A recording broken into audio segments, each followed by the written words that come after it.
ಎಲ್ರಿಗೂ ನಮಸ್ಕಾರ. ನಾನು ನಿಮ್ಮ ಪ್ರೀತಿಯ ನವೀನ್ ಮಾತಾಡ್ತೀನಿ.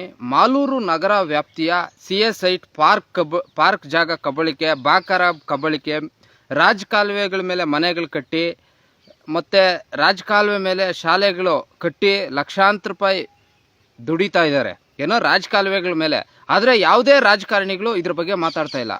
ಯಾಕಂದರೆ ಸುಮಾರು ನಮ್ಮ ಪ್ರಕಾರ ನಾವು ಒಂದಷ್ಟು ದಾಖಲೆಗಳು ತಗೊಂಡಿರೋ ಪ್ರಕಾರ ಸುಮಾರು 1,000 ಕೋಟಿ ಅಷ್ಟು ಹಗರಣ ಇದು. CS ಸೈಟ್ಗಳು ಕಬಳಿಕೆ, ಪಾರ್ಕ್ ಜಾಗ ಕಬಳಿಕೆ ಮತ್ತು ರಾಜಕಾಲುವೆಗಳ ಮೇಲೆ ಮನೆಗಳು ಕಟ್ಕೊಂಡು, ಅರ್ಲೇರಿ ರಸ್ತೆ ರಾಜಕಾಲುವೆ ಮತ್ತು ರಾಜಕಾಲುವೆ ಮೇಲೆ ಶಾಲೆಗಳು ಕಟ್ಕೊಂಡು ಲಕ್ಷಾಂತರ ರೂಪಾಯಿ ಡೊನೇಷನ್ಗಳು ಪಡಿತಾ ಇರೋದು. ಮತ್ತು ಇನ್ನೂ ಕೆಲವು ಸುಮಾರು ರಾಜಕಾಲುವೆಗಳ ಮೇಲೆ, ಕಾಲ್ ದಾರಿಗಳ ಮೇಲೆ, ಬಂಡಿ ದಾರಿಗಳ ಮೇಲೆ ಇದ್ರ ಬಗ್ಗೆ ಯಾವ ರಾಜಕಾರಣಿಯನ್ನು ಯಾಕೆ ಮಾತಾಡಲ್ಲ ಅಂದರೆ 3 ಪಾರ್ಟಿಯವರು ಇದರಲ್ಲಿ ಶಾಮೀಲು. ಸುಮಾರು 1,000 ಕೋಟಿ ಹಗರಣ ಇದು. ಮಾನ್ಯ ಹಾಲಿ ಶಾಸಕರಾದಂಥ ನಂಜೇಗೌಡರು ಪುರಸಭೆಯಲ್ಲಿ 2-3 ಸರಿ ಮೀಟಿಂಗ್ಗಳು ಮಾಡಿದ್ರು. ಇದ್ರ ಬಗ್ಗೆ ಮೀಟಿಂಗ್ಗಳು ಮಾಡಿ 300 ಕೋಟಿ CS ಸೈಟ್ ಕಬಳಿಕೆ ಆಗಿದೆ, 500 ಕೋಟಿ CS ಸೈಟ್ ಕಬಳಿಕೆ ಆಗಿದೆ ಅಂತೆಲ್ಲ 2-3 ಸರಿ ಮೀಡಿಯಾಗಳಲ್ಲಿ ಬಂತು. ಇದೆಲ್ಲ ವಶಪಡಿಸ್ಕೊತೀವಿ, ಇದೆಲ್ಲ ಹಿಂದಕ್ಕೆ ಪಡ್ಕೊತೀವಿ ಅಂತೆಲ್ಲ ಹೇಳಿದ್ರು. ತದನಂತರ ಅದು ಏನಾಯ್ತಂತ ಇನ್ನೂ ಸರಿಯಾದ ಮಾಹಿತಿ ಇಲ್ಲ.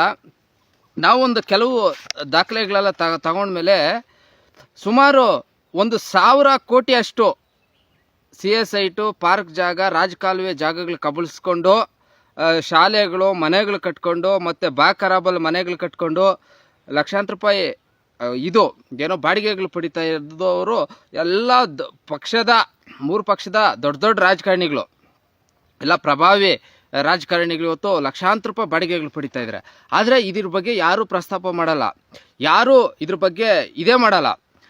ಯಾಕಂತ ಹೇಳಿದ್ರೆ 3 ಪಾರ್ಟಿಯವರು ಇದರಲ್ಲಿ ಈ ಭೂ ಹಗರಣದಲ್ಲಿ ಇದ್ದಾರೆ. ಆದ್ದರಿಂದ ಇದರಿಂದ ರಾಜಕೀಯವಾಗಿ ಏನು ಉಪಯೋಗ ಬರಲ್ಲ, ಎಲ್ಲರೂ ಕಳ್ಳರೇ ಇಲ್ಲಿ. ಆದ್ದರಿಂದ ಈ ವಿಚಾರ ಪ್ರಸ್ತಾಪನೆ ಆಗಲ್ಲ.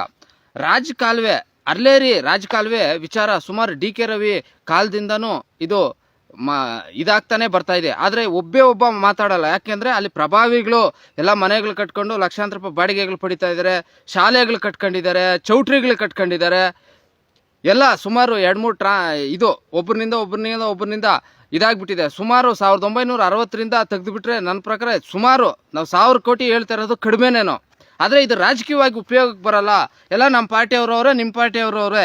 ಒಂದು ಅಡ್ಜಸ್ಟ್ಮೆಂಟು ಎಲ್ಲಿ ರಾಜಕೀಯವಾಗಿ ಉಪಯೋಗಕ್ಕೆ ಬರ್ತದೋ ಅಲ್ಲಿ ಮಾತ್ರ ಆರೋಪಗಳು. ಮಾಲೂರು ತಾಲೂಕಲ್ಲಿ ನನ್ನ ಪ್ರಕಾರ ಇದು ಜಿಲ್ಲೆಯಲ್ಲಿ ರಾಜಕಾರಣಿಗಳು 1 ಗುಂಟೆ ಜಮೀನು ಉಳಿಸಿದ್ದು ನಾನು ನೋಡೇ ಇಲ್ಲ. ನಾನು ಸರ್ಚ್ ಮಾಡಿ ನೋಡಿದೆ, ಆರೋಪ ಪ್ರತ್ಯಾರೋಪಕ್ಕೆ ಮಾತ್ರ ಸೀಮಿತ ಆಗಿರ್ತದೆ.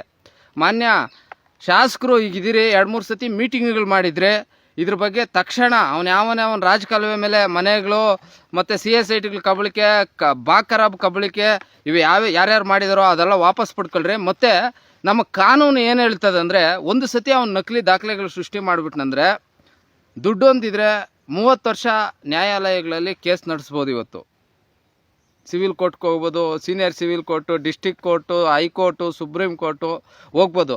ಸರ್ಕಾರಗಳ ಜವಾಬ್ದಾರಿ. ಆದರೆ ಇಲ್ಲಿ ಪ್ರಭಾವಿಗಳಿರೋದು 3 ಪಾರ್ಟಿಯವರು ಇರೋದ್ರಿಂದ ಯಾವ ಅಧಿಕಾರಿಗಳು ಇದಕ್ಕೆ ಕೈ ಹಾಕಲ್ಲ, ಯಾರೂ ಇದಕ್ಕೆ ಮಾಡಲ್ಲ. ಯಾರನ್ನ ಬಡವನು ಇಲ್ಲಾದರೂ ಒಂದಷ್ಟಾಗಲ ಸೈಟು ಯಾವುದಾದ್ರೂ ಒಂದು ಇದು ಮಾಡಿಬಿಟ್ರೆ ಅಲ್ಲಿ ಮಾತ್ರ JCPಗಳು ಇದಾಗ್ತದೆ. ಸುಮಾರು 1,000 ಕೋಟಿ ಕಬಳಿಕೆ ಆದರೆ ಕೂಡ ಯಾವ ರಾಜಕಾರಣಿಯೂ ಇದ್ರ ಬಗ್ಗೆ ಮಾತಾಡಲ್ಲ. ಇದು ಇವತ್ತಿನ ವ್ಯವಸ್ಥೆ. ಪ್ರತಿಯೊಬ್ಬರದು ಇನ್ನು ಮುಂದಿನ ದಿನಗಳಲ್ಲಿ ಪ್ರತಿಯೊಬ್ಬರು ಯಾವನ ಎಷ್ಟೆಷ್ಟು ಕಬಳಿಸಿದ್ದಾನೆ, ಯಾವ್ಯಾವ ರಾಜಕಾರಣಿಗಳು ಎಷ್ಟೆಷ್ಟು ಕಬಳಿಸವ್ರೆ, ಇದ್ರ ಬಗ್ಗೆ ಎಲ್ಲ ಸಂಪೂರ್ಣ ದಾಖಲಾತಿಗಳು ಎಲ್ಲವೂ ಪಡೆದು ಅವ್ರದ್ದು ಎಷ್ಟೆಷ್ಟಿದೆ ಅದೆಲ್ಲವೂ ಸಂಪೂರ್ಣವಾಗಿ ಇದನ್ನು ಈಚೆಗೆ ಬಿಡೋಣ. ಮತ್ತು ಇದು ಕಾನೂನು ಹೋರಾಟಕ್ಕೆ ಯಾಕೆ ಇವೆಲ್ಲ ಕಷ್ಟ ಆಗ್ತದೆ ಅಂದರೆ, ಲಕ್ಷಾಂತರ ರೂಪಾಯಿ ಖರ್ಚು ಮಾಡ್ಕೊಂಡು ಒಬ್ಬ ಯಾರೇ ಹೋಗ್ಬೇಕಂದ್ರೂ ನ್ಯಾಯಾಲಯಗಳಿಗೆ ಲಕ್ಷಾಂತರ ರೂಪಾಯಿ ಖರ್ಚು ಮಾಡ್ಕೊಂಡು ಹೋಗೋದು, ಮತ್ತು ದುಡ್ಡು ಖರ್ಚಾಗೋದು ಒಂದು ಕಡೆ. ಆದರೆ ವರ್ಷಾನುಗಟ್ಲೆ ಇದು ನ್ಯಾಯಾಲಯಗಳಲ್ಲಿ ಪ್ರಕರಣಗಳು ನಡೆಯೋ ಕಾರಣ ಇವತ್ತು ತುಂಬ ಯಾರು ಮುಂದೆ ಬಂದರೂ ಇದು ಯಾಕೆ ಇದಾಗ್ತಾ ಇಲ್ಲ ಅಂದರೆ ಇದೇ ಕಾರಣ. ಒಂದು ಸತಿ ನಕಲಿ ದಾಖಲೆ ಸೃಷ್ಟಿ ಮಾಡಿಬಿಟ್ರೆ ಅವನು ಸುಮಾರು ದಿನಗಳ ಕಾಲ ನ್ಯಾಯಾಲಯದಲ್ಲಿ ಪ್ರಕರಣ ನಡೆಸ್ಕೊಂಡು ಹೋಗ್ಬೋದು. ಒಂದು ಕೋರ್ಟಲ್ಲಿ ವಜಾ ಆದರೂ ಇನ್ನೊಂದು ಕೋರ್ಟ್ಗೆ ಹೋಗಿ ಪ್ರಶ್ನೆ ಮಾಡಿ ಎಲ್ಲ ಪ್ರಭಾವಿಗಳೇ ಇರೋದ್ರ ಕಾರಣ ಈ ರೀತಿ ನಡೀತಾ ಇದೆ. ಮತ್ತು ಸರ್ಕಾರಗಳು ವಿಶೇಷವಾಗಿ ಹೊಸ ಕಾಯ್ದೆಗಳು ಜಾರಿ ಮಾಡಬೇಕು. ಸುಮಾರು 1 ವರ್ಷಕ್ಕೆ 2 ವರ್ಷಕ್ಕೆಲ್ಲ ನ್ಯಾಯ ಸಿಕ್ಕೋ ಥರ ತ್ವರಿತಗತಿಯ ನ್ಯಾಯಾಂಗ ವ್ಯವಸ್ಥೆ ನಮ್ಮ ದೇಶದಲ್ಲಿ ಜಾರಿ ಆಗಬೇಕು.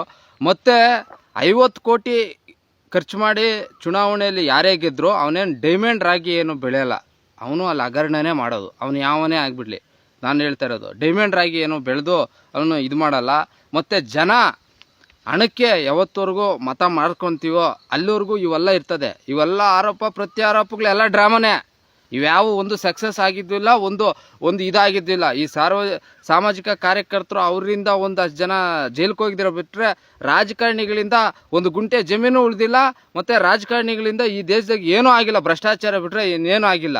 ಆ ಥರ ಪರಿಸ್ಥಿತಿ ಆಗಿದೆ. ಆದ್ದರಿಂದ ಜನ ಎಚ್ಚೆತ್ಕೊಂಡು